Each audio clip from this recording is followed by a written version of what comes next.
Hello students, যোৱাকালি হৈ যোৱা SSLCৰ সমাজ বিজ্ঞান বিষয়ৰ পৰীক্ষাত যিখিনি সাংঘাতিক কিছুমান বিসংগতি দেখা পোৱা গৈছিল সেইখিনিক লৈ পেলাই আজি আমাৰ অসম কাকতত এটা বিস্তৃত বাতৰি প্ৰকাশ হৈছে আৰু ইয়াৰ মুখ্য উদ্দেশ্য হৈছে কি শিক্ষা বিভাগ আৰু চৰকাৰৰ দৃষ্টি আকৰ্ষণ কৰা। মই গোটেই নিউজটো তোমালোকৰ সন্মুখত পঢ়ি দিছো। তোমালোকে শুনি পেলাই বস্তুটো পেলাই এটা নতুন আশা পাবা কাৰণ সঁচাকৈ বহুতখিনি ছাত্ৰ ছাত্ৰীসকলৰ কাৰণে কালি পেপাৰখন আৰু লগতে হৈছে ইংৰাজীৰ যিখন পেপাৰ আছে সেইখনে বহুত বিভ্ৰান্তিৰ সৃষ্টি কৰিছিলে। মই নিউজটো সন্মুখত দিছো, তোমালোকে চাই ল'ব পাৰিবা। এনেকৈ দিয়া আছে মুখ্য, তোমালোকে বাতৰিখন কিনি আনিলে ভালকৈ পঢ়িবও পাৰিবা। সমাজ বিজ্ঞানৰ 63 পৃষ্ঠাৰ প্ৰশ্নক লৈ বিতৰ্ক। আমাৰ অসমৰ ষ্টাফ ৰিপৰ্টাৰ অসম ৰাজ্যিক বিদ্যালয় শিক্ষা পৰিষদৰ অধীনত চলি থকা হাইস্কুল শিক্ষান্ত পৰীক্ষাৰ সমাজ বিজ্ঞানৰ প্ৰশ্ন কাকতক লৈ বিতৰ্কৰ সৃষ্টি হৈছে। বিশেষকৈ দুটা কথাৰ বাবে সৃষ্টি হৈছে বিতৰ্কৰ। এটা হৈছে প্ৰশ্ন কাকতৰ পৃষ্ঠা সংখ্যা। বৃহস্পতিবাৰে অনুষ্ঠিত সমাজ বিজ্ঞান পৰীক্ষাৰ প্ৰশ্ন কাকতৰ পৃষ্ঠা সংখ্যা 63। কোমল বয়সীয়া ছাত্ৰ ছাত্ৰীসকলে বৃহৎ আকাৰৰ প্ৰশ্ন কাকত দেখি বিচলিত হোৱাৰ আশংকা নুই কৰিব নোৱাৰি। এই সূত্ৰে সচেতন মহলৰ মাজত এই বিষয়টোলৈ চৰ্চা চলিছে। অৱশ্যে বিদ্যালয়ৰ শিক্ষা পৰিষদৰ সূত্ৰই স্পষ্ট কৰি দিছে যে প্ৰশ্নকাকতৰ 4টা ভাষাৰ অসমীয়া, ইংৰাজী, বড়ো, বাংলা প্ৰশ্ন সন্নিৱিষ্ট কৰিবলগীয়া হোৱাৰ বাবেই প্ৰশ্নকাকতৰ আকাৰ ডাঙৰ হৈছে। লক্ষণীয়ভাৱে 4টা ভাষাত ছপা কৰা সমাজ বিজ্ঞানৰ প্ৰশ্নকাকতৰ প্ৰতি ভাষাৰ পৃষ্ঠা সংখ্যা প্ৰায় 16টা হ'ব। মেট্ৰিক পৰীক্ষাৰ বাবে 16 পৃষ্ঠাৰ প্ৰশ্নকাকতখনো যথাৰ্থতে ডাঙৰ। ইফালে এটা প্ৰশ্নক লৈ সচেতন মহলৰ মাজত তীব্ৰ প্ৰতিক্ৰিয়াৰ সৃষ্টি হৈছে। 60 নং পৃষ্ঠাত থকা 37 নং প্ৰশ্নটোক লৈ সৃষ্টি হৈছে বিতৰ্কৰ। অসমীয়া ভাষাত এই প্ৰশ্নটো এনেধৰণৰ তলৰ বিৱৰণটো পঢ়া আৰু তাৰ প্ৰশ্নটোৰ উত্তৰ দিয়া। ধৰা হওক, চৰকাৰে ডাম্বুক নামৰ গাঁওখনত এখন চিকিৎসালয় স্থাপন কৰিলে। চিকিৎসালয়খনত হিন্দুসকলক বিনামূলীয়া চিকিৎসা প্ৰদান কৰা হয়। অন্য ধৰ্মৰ লোকে চিকিৎসাৰ খৰচ পাতি নিজে বহন কৰিব লাগে। ভাৰতৰ দৰে এখন দেশত চৰকাৰে তেনেধৰণৰ ব্যৱস্থা ল'ব পাৰেনে? তোমাৰ মতামত দাঙি ধৰা। ধৰ্মনিৰপেক্ষ ভাৰতবৰ্ষত কোমল বয়সীয়া মেট্ৰিক পৰীক্ষাৰ্থীৰ বাবে ইয়াক কেনেধৰণৰ প্ৰশ্ন বুলি প্ৰশ্ন তুলিছে সচেতন সংবেদনশীল মহলে। ইফালে হাইস্কুল শিক্ষান্ত পৰীক্ষাৰ ইংৰাজী বিষয়ৰ প্ৰশ্ন কাকত আৰু পৰীক্ষকসকললৈ দিয়া নিৰ্দেশনাটো বিসংগতিৰ অভিযোগ উঠিছে। বজালী জিলাৰ পাঠশালাৰ উৎপল বৰকাকতি নামৰ ব্যক্তিজনে এই সন্দৰ্ভত প্ৰেৰণ কৰা লেখাত এইদৰে উল্লেখ কৰিছে, অসম ৰাজ্যিক বিদ্যালয় শিক্ষা পৰিষদৰ দ্বাৰা পোনপ্ৰথমবাৰৰ বাবে অনুষ্ঠিত হোৱা হাইস্কুল শিক্ষান্ত পৰীক্ষাৰ গোটেই ৰাজ্যতে চলি আছে। যোৱা 2টি বৰ্ষৰ দৰে ইংৰাজী, সাধাৰণ গণিত, সাধাৰণ বিজ্ঞান আৰু সমাজ বিজ্ঞান বিষয়ৰ প্ৰশ্নকাকতৰ 45 নম্বৰৰ বহু বিকল্পধৰ্মী প্ৰশ্ন আছে MCQ। কিন্তু প্ৰশ্নসমূহৰ এইবাৰ কিছু সলনি কৰি নতুন আৰ্হিত প্ৰস্তুত কৰিছে। শিক্ষাৰ্থীসকলৰ বেছিভাগেই নিশ্চয় এই নতুন আৰ্হিৰ প্ৰশ্নকাকতৰ লগত বছৰটিত হৈ যোৱা 6 মাহিলী বা প্ৰাক শিক্ষান্ত পৰীক্ষাত অৱতীৰ্ণ হৈ প্ৰস্তুতি চলোৱাৰ সুযোগ পাইছে। কিন্তু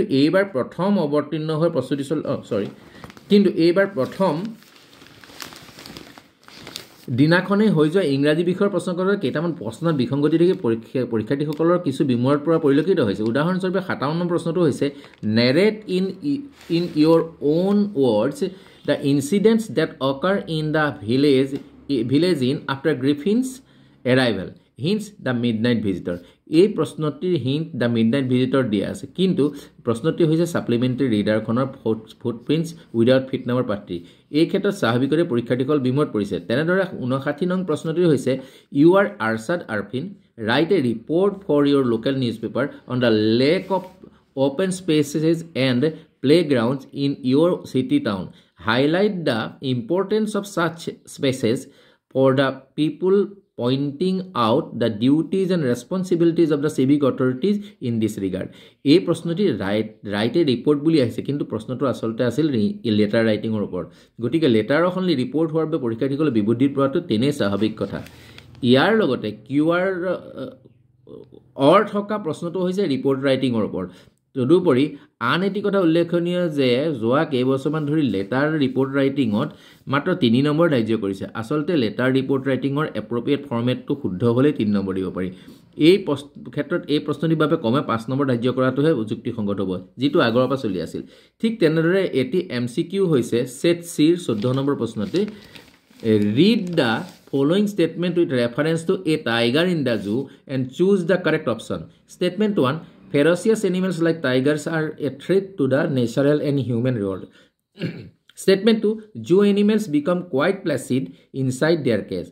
কিন্তু পৰীক্ষকসকললৈ অহা নিৰ্দেশনাত মেমৰেণ্ডাম অফ ইনষ্ট্ৰাকশ্যনত এই প্ৰশ্নটিৰ শুদ্ধ উত্তৰ হিচাপে দিছে both statements 1 and statement 2 R true কিন্তু দুইটা উক্তি শুদ্ধ হ'ব পাৰে বুলি আমাৰ মনে নকয় ষ্টেটমেণ্ট 1ৰ অসমীয়া ভাৱাৰ্থ হৈছে বাঘৰ দৰে হিংস্ৰ জন্তুবোৰে প্ৰকৃতি আৰু মানৱ জগতৰ বাবে ভাবুকি বাঘৰ দৰে হিংস্ৰ জন্তুবোৰ প্ৰকৃতি আৰু মানৱ জগতৰ বাবে ভাবুকি হিংস্ৰ জন্তুবোৰ প্ৰকৃতি আৰু মানৱ জগতৰ বাবে ভাবুকি হ'ব পাৰে নেকি কি এই হিংস্ৰ জন্তুবোৰে খাদ্য শৃংখল বজাই ৰাখি প্ৰকৃতিৰ ভাৰসাম্য ৰক্ষা কৰি থকা নাইনে নহ'লে ব্যাঘ্ৰ প্ৰকল্প সাজি এইবোৰক অভয়াৰণ্যৰ সুৰক্ষা দি ৰখাৰ কি প্ৰয়োজন থাকিলহেঁতেন ষ্টেটমেণ্ট 2 হৈছে 10ম শ্ৰেণীৰ ইংৰাজী পাঠ্যপুথিত থকা এই টাইগাৰ ইন দ্য জু কবিতাটোৰ কথা কবিতাটোত কবিয়ে চিৰিয়াখানাত থকা বাঘৰ বিষয়ে ক'বলৈ গৈ প্ৰথম স্তবকতে লিখিছে হি ষ্ট্ৰাকছ in his vivid stripes the few steps of his cage on pates of velvet quiet in his quiet rage ইয়াত ৰেজ শব্দটোৰ অসমীয়া অৰ্থ হৈছে প্ৰচণ্ড খং ভাইলেণ্ট এংগাৰ অৰ্থাৎ চিৰিয়াখানাত পিঞ্জৰাত থকা বাঘ এটা প্ৰচণ্ড খঙত থাকে কিন্তু ষ্টেটমেণ্ট 2ত থকা প্লেচিড শব্দটোৰ অসমীয়া অৰ্থ হৈছে শান্ত ধীৰ গতিকে উক্তিটো কেনেকৈ সঁচা হ'ব পাৰে আৰু শুদ্ধ উত্তৰ হ'বলৈ লাগে দুয়োটা উক্তিয়ে মিছা মেমৰেণ্ডাম অফ ইনষ্ট্ৰাকশ্যনত দিয়া আন এটি MCQৰ ছেট চিৰ 1 নং প্ৰশ্ন উত্তৰৰ খুদনি থাকি গ'ল প্ৰশ্নটি হৈছে brilliant scientist though he was Griffin was rather a lawless person which of the following alternatives expresses the writer's attitude to Griffin accusation disappointment disapproval appreciation ইয়াৰ উত্তৰ হিচাপে নিৰ্দেশনা দিয়া হৈছে C disapproval যাৰ অৰ্থ হৈছে প্ৰতিকূল প্ৰভিমত কিন্তু বাক্যটি যেহেতু ললেছ অৰ্থাৎ আইন ভংগকাৰী শব্দটো আছে প্ৰশ্নটি শুদ্ধ উত্তৰ একুইজেশ্যনহে হ'ব বুলি আমাৰ মনে কয় এই বিখ্যাত বিজ্ঞ লোকৰ পৰামৰ্শ বাঞ্ছনীয় ইংৰাজী বিষয়টিত আমাৰ ৰাজ্যৰ বেছিভাগ শিক্ষাৰ্থীৰ জ্ঞান তেনেই পুতৌ লগা এই কথা সাৰোগত কৰি ৰাজ্যখনৰ লাখ লাখ শিক্ষাৰ্থীসকলৰ স্বাৰ্থ বিভাগীয় কৰ্তৃপক্ষই ইংৰাজী বিষয়ৰ বিজ্ঞ লোকৰ পৰামৰ্শ লৈ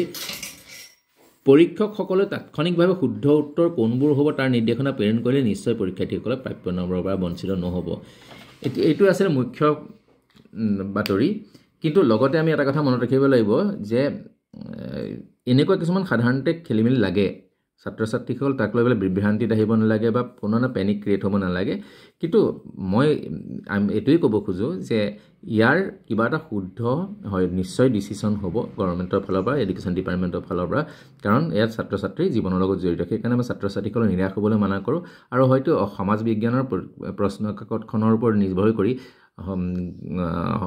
এডুকেশ্যন ডিপাৰ্টমেণ্ট বা শিক্ষা বিভাগে হয়তো কিছুমান পজিটিভ সকাৰাত্মক সৃজনাত্মক ডিচিশ্যন ল'ব পাৰে যাৰ যোগেদি ইমান বেছি ক্ষতি যাতে ছাত্ৰ ছাত্ৰীসকলৰ হ'ব নোৱাৰে সেইকাৰণে ছাত্ৰ ছাত্ৰীসকল আহিবলগীয়া এডভান্স মেথছৰ পৰীক্ষাৰ কাৰণে বা বাকী যিখিনি ছাবজেক্ট তাৰ বাবে শুভেচ্ছা থাকিল